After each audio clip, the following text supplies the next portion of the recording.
Á vatnasviði Þjórsár og Tungnár eru 3 miðlunarlón, Hágöngulón, Kvíslaveita og Þórisvatn.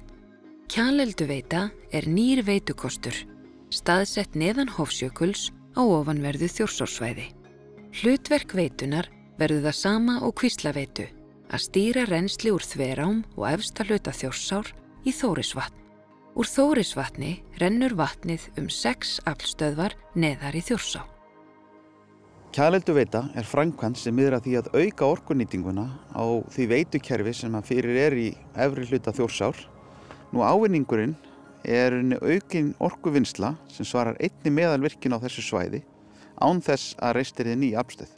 Hönnun á nýju veitulóni á ofanverðu Þjórsárssvæði hefur lengi verið til skoðunar.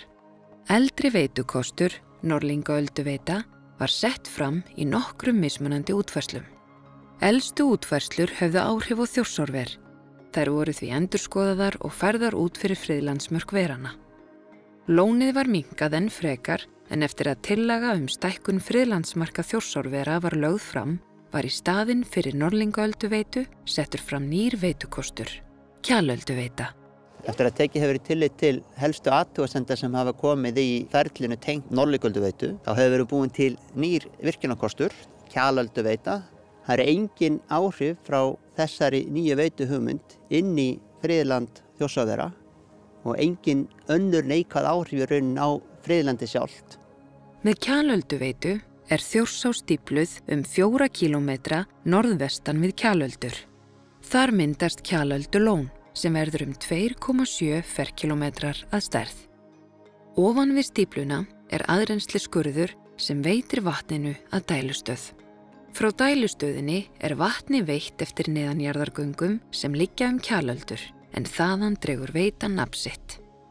Göngin opnast út í frárensliskurð og vatnið rennur inn í Illaverskvísl, Kvíslaveitur og loks í Þórisvatn.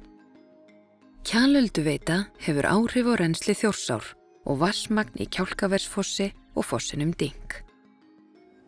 Að vetrarlagi, þegar lágrennsli venjulega í ánum, mun rennsli minnka það bil helming, en að sumarrennsli þegar mikil bráð frá jökli, þá mun rennsli minnka það bil þriðjung. Til þess að setja þetta í samhengi, þá er þetta einn vatnsmesta á landsins og til dæmis yfir aðal sumartíman, að þá er rennsli eftir Kjalölduveitu enn 120 rúmmetrar á sekúndu sem telst almennt vera mjög mikið rennsli. Kjalölduveita er einn hagkvæmasti virkjunarkostur Landsvirkjunar, en með henni næst fram betri nýting á þeim mannvirkjum og innviðum sem þegar eru á svæðinu og betri nýting á auðlindinni.